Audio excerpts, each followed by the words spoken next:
My name is Emma. I've been teaching English at a small language institute for 2 years. Teaching wasn't just my job. It was my passion. Every student I met had a story, a dream, and a reason to learn. But one day, a new student walked into my classroom and changed everything. His name was Jake. He was 20, quiet, and a little different from others. While most students laughed and chatted, he always sat in the last row, looking thoughtful, sometimes lost. At first, I didn't notice much, but as days passed, I began to see something special about him. The way he listened carefully, the way he tried hard to speak even when he made mistakes. One day, after class, he stayed behind and said softly, "Miss Emma, can I ask something?" "Of course," I smiled. He hesitated. "I'm not confident. I try to speak English, but..." My voice stops. His honesty touched me. That was the start of our teacher-student bond. Innocent, respectful, but slowly becoming meaningful.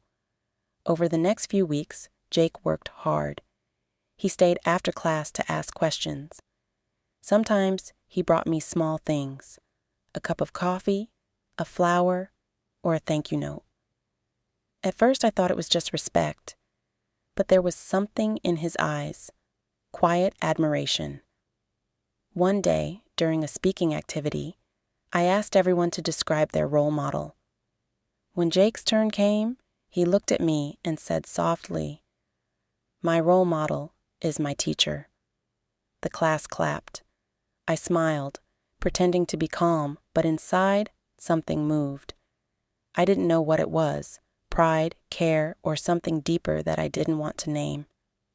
After class, I sat alone in the empty room, thinking about his words. He was just a student, and I was his teacher. There were boundaries, strong ones. But the way he looked at me, the way he listened, it touched something in me that I'd buried long ago. Weeks turned into months. Jake's English improved beautifully. One day he said, "Miss Emma, I passed my interview. I got selected for a job abroad. I was genuinely happy for him." "That's amazing, Jake." "I'm proud of you." But when he smiled, I saw a hint of sadness in his eyes. He said quietly, "I'll miss your class." I didn't know what to say. "You'll do great," I replied, forcing a smile. "You've worked hard for this." That night, I couldn't sleep. I kept thinking about him, his voice, his words, and how strange it felt to imagine the classroom without him. The next morning, he didn't come, nor the day after. I told myself not to worry. Maybe he was busy preparing for his new job. But deep down, I felt something missing, something heavy, something real. A week later, he came to class for the last time. Everyone gathered to wish him good luck. When class ended, he waited until everyone left. He looked nervous. "Miss Emma," he said softly, "can I tell you something before I go?" "Of course, Jake." He hesitated, his eyes full of emotion. "You changed me. You didn't just teach English. You taught me to believe in myself. And..." He stopped. "You'll always be special to me." For a moment, the room was silent. My heart ached. I wanted to say something, but words refused to come. I finally said gently, "Jake, I'll always remember you as one of my best students." He smiled sadly. "Just a student?" I looked down. "That's what's right, Jake." He nodded slowly, understanding the unspoken truth. Then he said quietly, "Goodbye, Miss Emma." When he left, I stood by the window, watching him walk away. And I realized how hard it was to say goodbye to someone who had unknowingly become a part of my heart. After Jake left, the classroom felt empty. The back seat where he used to sit looked silent, almost lifeless. Every time I explained something, I would catch myself looking toward that corner, expecting him to be there with his notebook open and his calm smile. Days turned into weeks, weeks into months. Slowly, life went on. New students joined, new lessons began. But deep down, a quiet space in my heart still belonged to that one student who once said, "You'll always be special to me." I often wondered how he was doing. Was he happy abroad? Did he still remember his teacher who once believed in him? One evening, while checking homework, I found one of his old notes inside a book.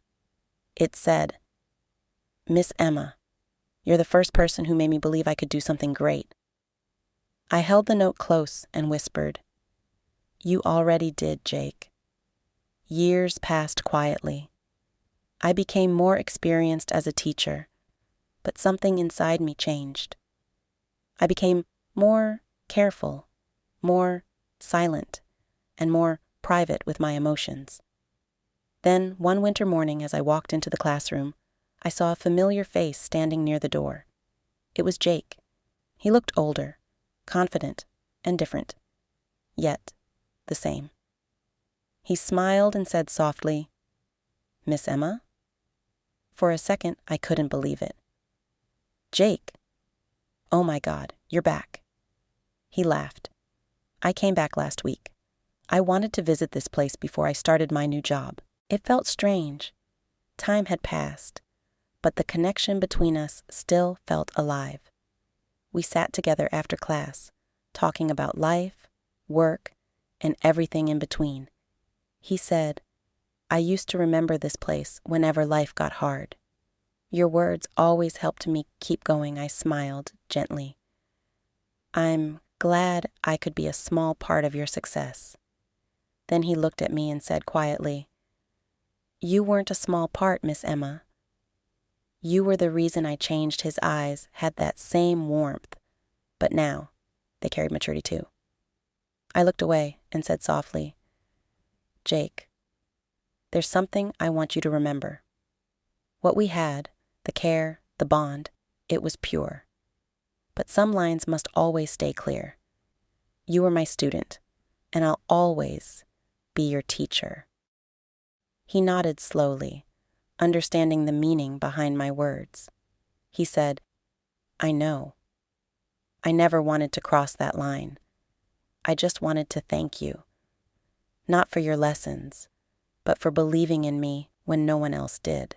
His words made my heart heavy again, not with sadness, but with peace. Before leaving, he said, "I'm starting a small English center next month. I want to help students like me, shy, scared, and unsure. You inspired that dream." I smiled with pride. "Then I couldn't have asked for a better student." He laughed softly. "And I couldn't have asked for a better teacher." When he left that day, I didn't cry like before. I just sat quietly, smiling through tears. I realized that love doesn't always have to end with two people together. Sometimes it ends with two hearts respecting each other from a distance. A few months later, I received a letter. It was from Jake. It said, "Dear Miss Emma, you once told me confidence grows like a seed. Today, that seed has become a tree. I've started my own English center, and I call it the Emma Institute, because you were the root of my journey. Thank you for teaching me more than language. You taught me life." Tears filled my eyes. I read the letter again and again. It wasn't romantic love, but something purer, a love built on respect, inspiration, and gratitude. That night, I stood near the window and whispered, "Sometimes the people we teach end up teaching us what love really means." Moral of the story: Love doesn't always mean possession.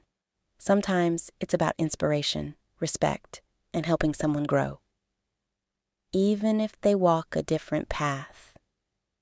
True love is pure when it asks for nothing in return.